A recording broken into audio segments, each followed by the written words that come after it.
তারা বাংলাদেশে টাকা পাঠিয়ে আওয়ামী অর্থনীতির মাধ্যমে বিভিন্ন অফিস দখল করে জনগণের উপরে সন্ত্রাসবাদী কার্যক্রমের পথ বেছে নিয়েছে।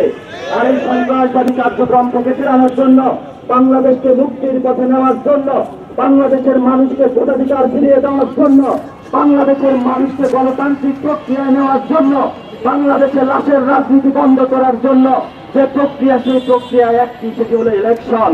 কিন্তু আমরা সেখানে বলি যে জাতীয় ইলেকশনের আগে অবশ্যই স্থানীয় ইলেকশন দিতে হবে। স্থানীয় ইলেকশনের আগে জাতীয় কোনো ইলেকশন হবে না।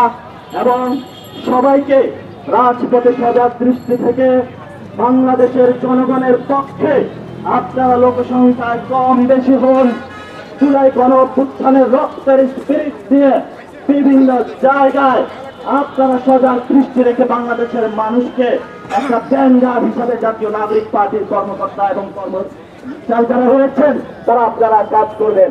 কারণ আপনাদের হাতে রয়েছে ভবিষ্যৎ বাংলাদেশের স্বপ্ন। আপনাদের হাত থেকে যদি বাংলাদেশ চলে যায়, তাহলে সালাউদ্দিনের মতো যারা জ্ঞানী ভারত থেকে এসেছে, তাদের হাত দিয়ে বাংলাদেশ ইন্ডিয়াতে চলে যাবে।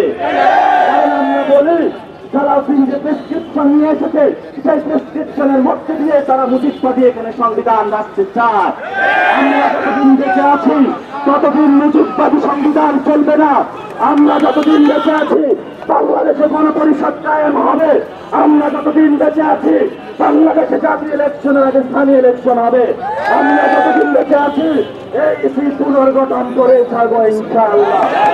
পরিশেষে একটি কথা বলতে চাই, যেটা হলো আমরা কয়েকদিন আগে মাঠে নেমেছিলাম।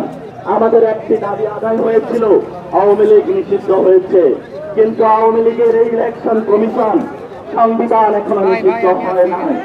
আমরা সংবিধান পুরানো কর্মসূচিতে বাধ্য হব। বাংলাদেশে কোন সংবিধান, নিজের সংবিধান থাকছে না। আপনারা ছাত্ররা এর উদাহরণ আছে, আপনারা সেগুলো দেখে নিবেন। যদি আপনাদের পড়াশোনার ঘাটতি থাকে, আমরা যাই আপনাদেরকে পড়িয়ে দেব। এবং বাংলাদেশের ভবিষ্যতে আমরা সে আন্দোলনে বলেছিলাম, জুলাই ঘোষণাপত্র 31 কার্য দিবসের মধ্যে সরকার বলেছিল দিবে। আমরা এখনো দিনক্ষণ কার্য দিবসগুলা গুনতেছি। আমরা সারা বাংলাদেশে জাতীয় নাগরিক পার্টির পক্ষ থেকে বিভিন্ন জুলাই গণঅভ্যুত্থানের যারা প্ল্যাটফর্ম রয়েছে, সবাইকে ঐক্যবদ্ধভাবে মানুষের মুক্তির সনদ, গণঅভ্যুত্থানের রক্ষা কবচ, গণঅভ্যুত্থানের আহত যারা হয়েছেন, শহীদ যারা হয়েছেন, তাদের নিরাপত্তার রক্ষা কবচ, বাংলাদেশের মানুষের আশা আকাঙ্ক্ষার প্রতীক এবং বাংলাদেশের ভোটাধিকার ফিরিয়ে দেওয়ার জন্য যে জুলাই ঘোষণাপত্র আমাদের সামনে আসবে, সেই জুলাই ঘোষণাপত্রের মাধ্যমে বাংলাদেশের যে আবহমান সমস্যাগুলো রয়েছে সেগুলো থেকে আমরা নিস্তার পাবো। আমাদেরকে আসিফ নজরুল বলেছিলেন, একবার মুলা দেখিয়েছিলেন ছাত্র জনতাকে উনি ঘোষণাপত্র দিবেন, তিনি উনি বিশ্বাসঘাতকতা করেছেন। এবার আবার এসে ঘোষণা দিয়েছেন, এবার আমরা সেকেন্ড বার বিশ্বাস করেছি। এবার যদি হেরফের হয়, আসিফ নজরুল বাংলাদেশে থাকবে কিনা আমরা জানি না। কারণ জনগণের সাথে অনেক গাদ্দারি হয়েছে। জনগণের রক্তের উপরে আপনি বেইমানি করেছেন। এই বেইমানি নিয়ে আপনি সরকারি অফিসার বসতে পারেন না। আমরা অপেক্ষা করছি, জুলাই ঘোষণাপত্র হবে, ইলেকশন কমিশন পুনর্গঠন হবে, স্থানীয় ইলেকশন হবে এবং একটি গণপরিষদ নির্বাচন হবে।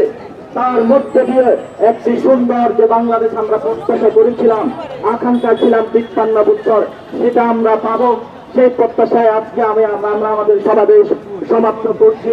যারা উপস্থিত ছিলেন আপনাদের অন্তরের অন্তঃস্থল থেকে অসংখ্য ধন্যবাদ।